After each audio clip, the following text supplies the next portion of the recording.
مطلب ہے مسلمانوں کی زمین کو ہڑپ کرنا چاہتے ہو، حرام کھانا چاہتے ہو، اس لیے ان اوقاف کو ہڑپ کرنا چاہتے ہو۔ آپ کیا کہتے ہیں؟ اس کے اندر جہاں ہے وہاں اسی طریقے سے اوقاف وغیرہ سب محفوظ ہوں گے۔ اوقاف محفوظ ہے، یہ آپ کے سامنے حضرت مولانا بیٹھے ہوئے ہیں، تقریر کی ہے۔ اوقاف کو ہڑپنا چاہتے ہیں۔ ہماری مسجدیں اسی دلی کے اندر 400 500 سال کی مسجدیں ہیں، جس میں جمعیت علماء کا دفتر بنا ہوا ہے، عبد النبی اکبر کے زمانے کی مسجد ہے۔ اور کتنی مسجدیں ہیں جن کے پاس اوقاف، اللہ اکبر، لاکھوں کروڑ کے اوقاف ہیں۔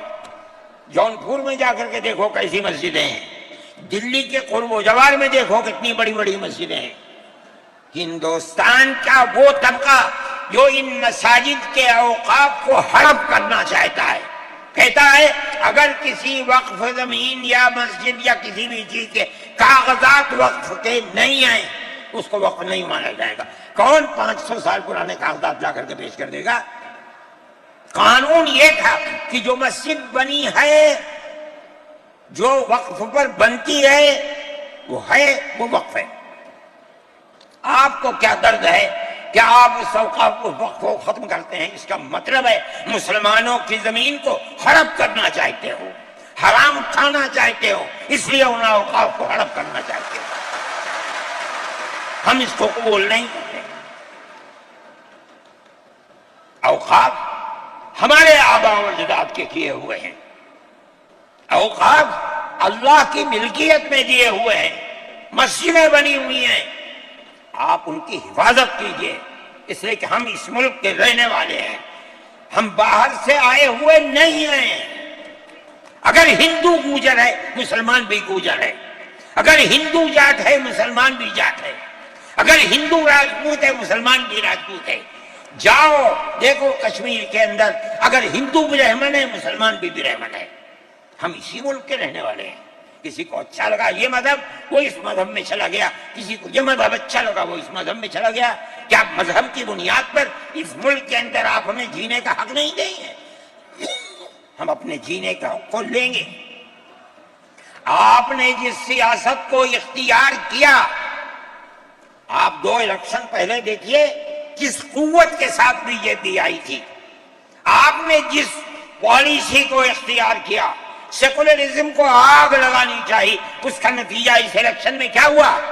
بی جے پی ہار گئی۔ میں کہتا ہوں کہ اگر چندرا بابو نائیڈو کی بیساکھی نہ ہوتی اور ادھر نتیش کمار کی بیساکھی نہ ہوتی تو بی جے پی گورنمنٹ نہیں بنا سکتی تھی۔ کیوں ہوا؟ وہ جو 14 سال پہلے اتنی قوت کے ساتھ آئی تھی کہ لگتا تھا کسی دوسری جماعت کا چراغ ہی نہیں جل رہا ہے، وہ چراغ آج بجھ کیسے گیا؟ اس پالیسی کی وجہ سے۔ ملک کی پالیسی اگر بھائی بھائی کی ہوگی ملک زندہ رہے گا۔ ایک باپ کی اولاد 5 4 3 اگر پیار و محبت کے ساتھ رہیں گے وہ گھر آباد رہے گا، اگر دشمنی ہوگی سب برباد ہو جائیں گے۔ ہماری یہ پالیسی ہے کہ ہندو مسلمان سکھ عیسائی سب ایک دوسرے کے ساتھ بھائی بھائی ہیں۔ آپ اس پالیسی کو کیوں مخالفت کرتے ہیں؟ ہم اسی طرح چلتے ہیں۔ جمعیت علماء ہند کا یہی کردار ہے، جمعیت علماء ہند آج بھی یہی کرتی ہے۔ میں نے ابھی چند مہینے ہوئے میوات کے اندر لوگ لٹ گئے، پس گئے، ان کو جمع کیا۔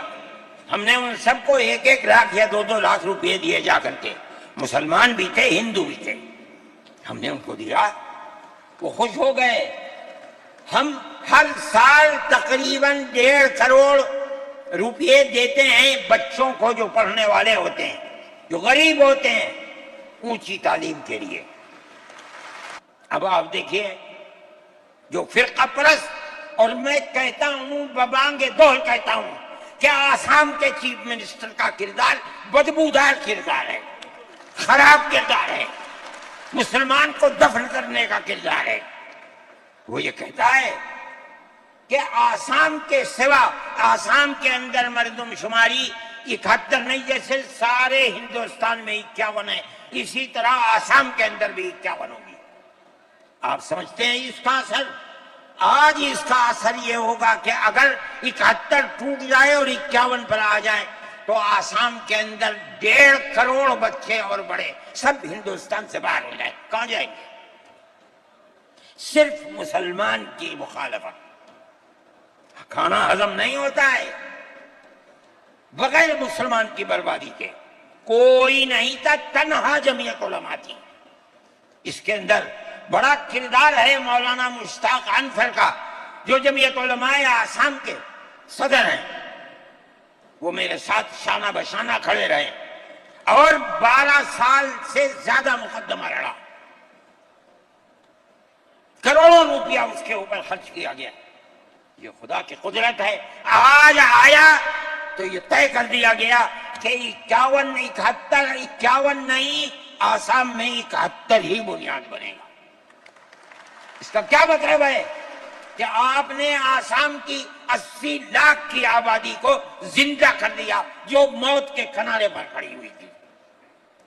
مجھے افسوس ہے کہ لوگوں کا یہ قول مجھ تک پہنچا ہے کہ انہی نے آسام کے چیف منسٹر سے یہ بات کہی کہ اب کیا ہوگا، کہنا ہماری صحت پر کوئی اثر نہیں پڑتا ہے۔ کیا مطلب ہے؟ ہم آسام میں مسلمانوں کو چین کا سانس نہیں لینے دیں گے۔ دیکھیں کب تک چلتے ہیں۔ اگر جمعیت علماء زندہ ہے اور اللہ نے ہمیں زندہ رکھا، ہم دیکھیں گے کہ کیا کرتے ہیں۔